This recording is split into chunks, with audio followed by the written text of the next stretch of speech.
Hey, it's your guy Tyrrell back with the interviews. In today's video, we're going to break down how Ajax beat Spurs in their first leg Champions League semi-final encounter. We're going to see how Ajax approached the game and why they caused Spurs so many issues, how Spurs sort of improved when they moved to a midfield diamond, then see what transpired in the second half. But before we get to that, don't forget to give our video a thumbs up if you do enjoy it. The bell below does give you daily notifications regarding our organic, unfiltered soccer/footy analysis. And don't forget to subscribe to our channel. But first, let's get to the starting lineups. We look at Spurs, more of a 3-5-2. Lucas Moura and Fernando Llorente up front with Trippier and Rose out in the wing-back roles and in midfield and with Eriksen and Ali ahead of Wanyama. Then we move to Ajax 4-3-3. No real surprises here. Ziyech, Neres, and Tadic up front. In midfield, Shona, De Jong, and they went with Van der Beek. So now let's get to the first half, see how both sides look to approach the game and why Ajax had the upper hand in the opening 45. So when we break down Ajax against Spurs, we have to look to the tactical battle. 4-3-3 against 3-5-2.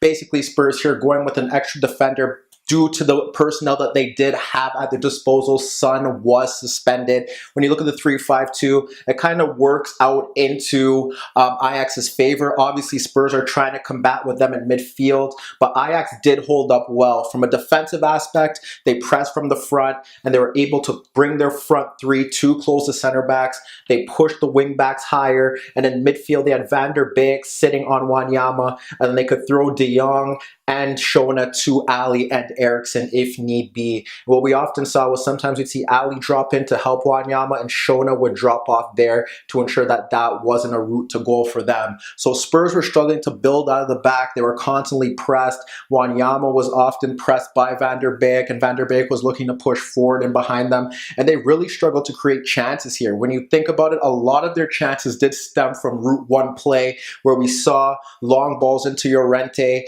We end up some of their better chances actually were from set pieces where Llorente and Toby Alderweireld did get across Daley Blind, and that was kind of how they went about it. And when they were trying to get the ball into the forwards, the way that Ajax did cope with that was that when Daley Blind would track Lucas Moura when he dropped off, and that ensured that De Ligt could deal with Llorente because they didn't want Llorente to post up against Daley Blind because he has that aerial duel, and Blind did a good job of hounding Lucas Moura, not giving him a second touch and really forcing him out wide rather than being able to pick up the ball and turn to run at their defense. But that was how they closed them down from the front, and Spurs equally had some issues in terms of trying to stop Ajax from playing, because when you think about it, you have the 3-5-2, you do match up in midfield, but if the ball is shifted out wide, like I said, Eriksen has to go there, Ali has to go there, and the front two were looking to close down De Ligt and Blind from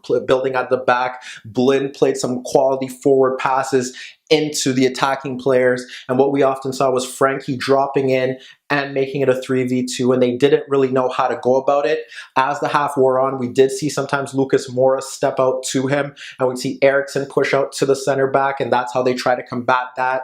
But it was often 3v2, and on the rare occasion, you'd see Shona drop into that space to pick up the ball, and Spurs were struggling in midfield to a point where without the ball, sometimes we'd see Lucas Moura drop into that space and make it a 5-4-1 to ensure that they could cope in those areas. But they were doing, Ajax in particular, were doing a very good job, and they stuck to what they did best. Because like I said, Shona would drop into that space. Sometimes we'd see De Jong push out into the channels to get on the ball, and we'd see Dusan Tadic drop into the spaces in midfield to deal with it. Because what we'd end up seeing is that Van der Beek would be coping with Wanyama, and with De Jong pushing out there, that would occupy a player. And when Tadic moved into midfield, Wanyama couldn't pick him up, and we would see Neres and we'd see Ziyech make forward runs into that space. Sometimes we'd even see Van der Beek look to make runs in behind the center backs. And with them making runs in behind the center backs have to deal, Wanyama has to track, and that's where Tadic is able to pick up the ball and make his movement there. Because when we looked at some of their better chances, what they ended up doing was, besides the movement of De Jong dropping off into that space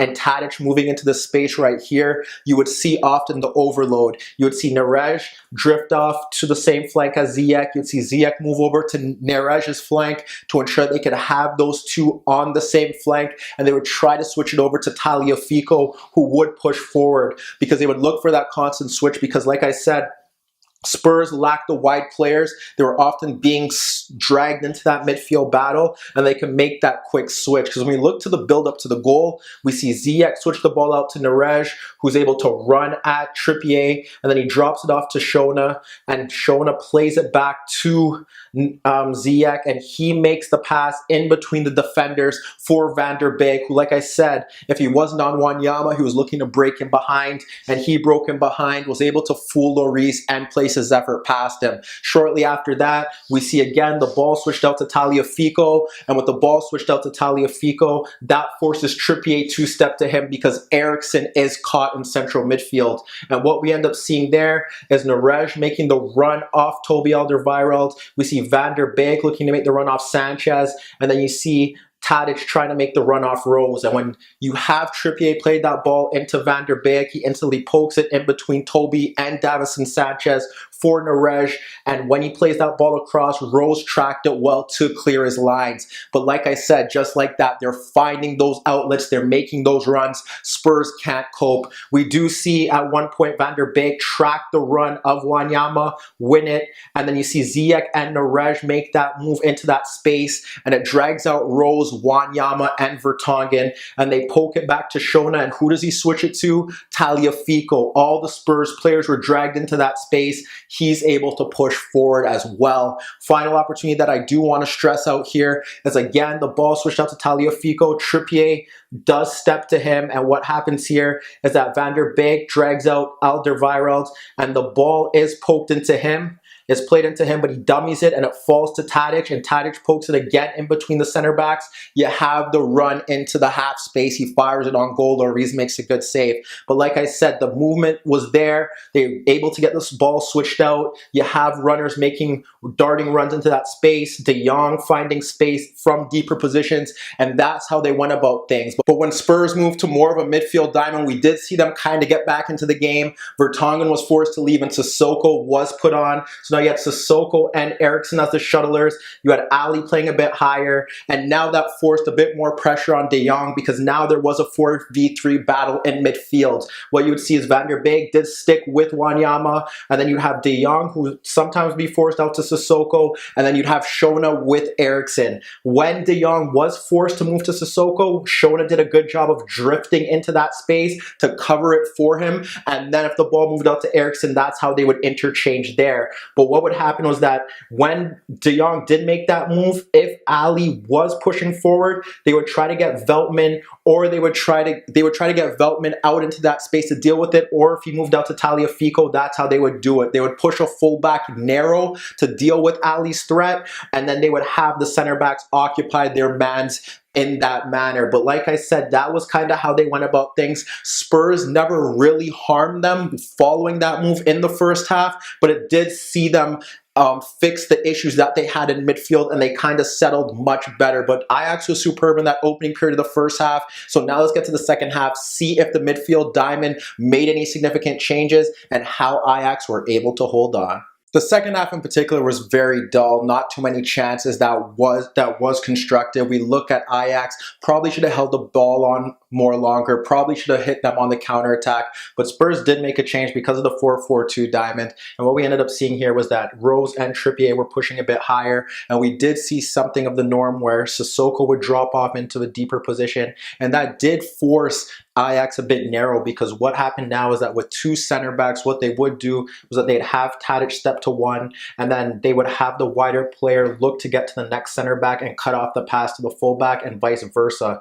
But what happened here was that when Ziyech would step into that center back, you would have Sissoko drop in, and then you would have Neres step to him. So when Neres stepped to him, you would have Trippier push higher to Tagliafico, and you would have Rose up against Veltman. And that's where Spurs did get their better chances, because when you think about it, then you have Van der Beek, who is stuck with Wanyama, then you have De Jong, and you have Shona, who have to deal with Eriksen, and perhaps Ali moving into different positions there.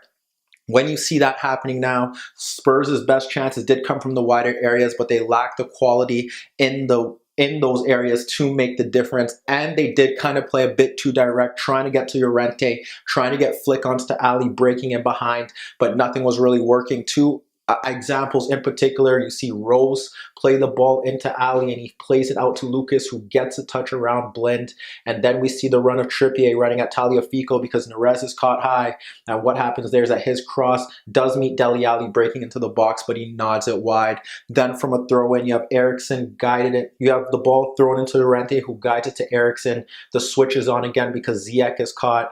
And you have Rose running at Veltman, but his cross is blocked as well. Ziyech and Neres were caught high. Rose and Trippier were often allowed to break into those wider areas, but they weren't getting the job done. Whereas for Ajax, they were just pouncing on simple defensive mistakes from Wanyama, from Davinson Sanchez, but they were unable to put the final sauce in the final third, and they weren't able to really test Lloris. But when we look to one opportunity in particular, we do see Ziyech kind of make a difference, and this stems after Mazraoui came on for Shona, and it's Ziyech tracking back to deal with the threat of Danny Rose, and he wins the ball and plays it to Van der Beek, who splits Wanyama and Eriksen, but Alderweireld does come out to deal with Ziyech, and then you see Alderweireld clip it off Ziyech, and it falls to Mazraoui, and he combines with Ziyech with the 1-2 to get in beyond that space, hold off Eriksen, and then you have a 3v2. He slides it to Tadic, who slides it to Neres, but he fires a shot off the post, and that was the best chance of the second half.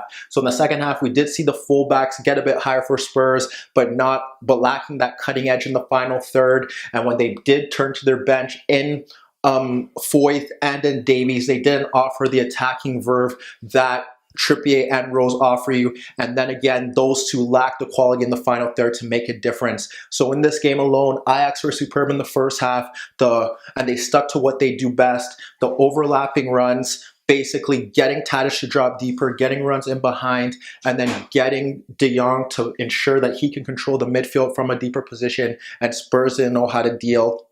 So with that being said, they were worthy winners here. The second half was a bit dull, and all of this stemmed from Ajax being dominant in that opening period. But let me know what you guys think. Can Spurs bounce back with this, with Son playing in the second leg? How does Ajax approach that second leg at home, knowing that all they need to do is win and they are off to the Champions League final? Meet me in the comments below. Don't forget I upload videos every day, and don't forget to subscribe to my channel. If you like this video, give it a thumbs up. And that was your daily dose of the interviews.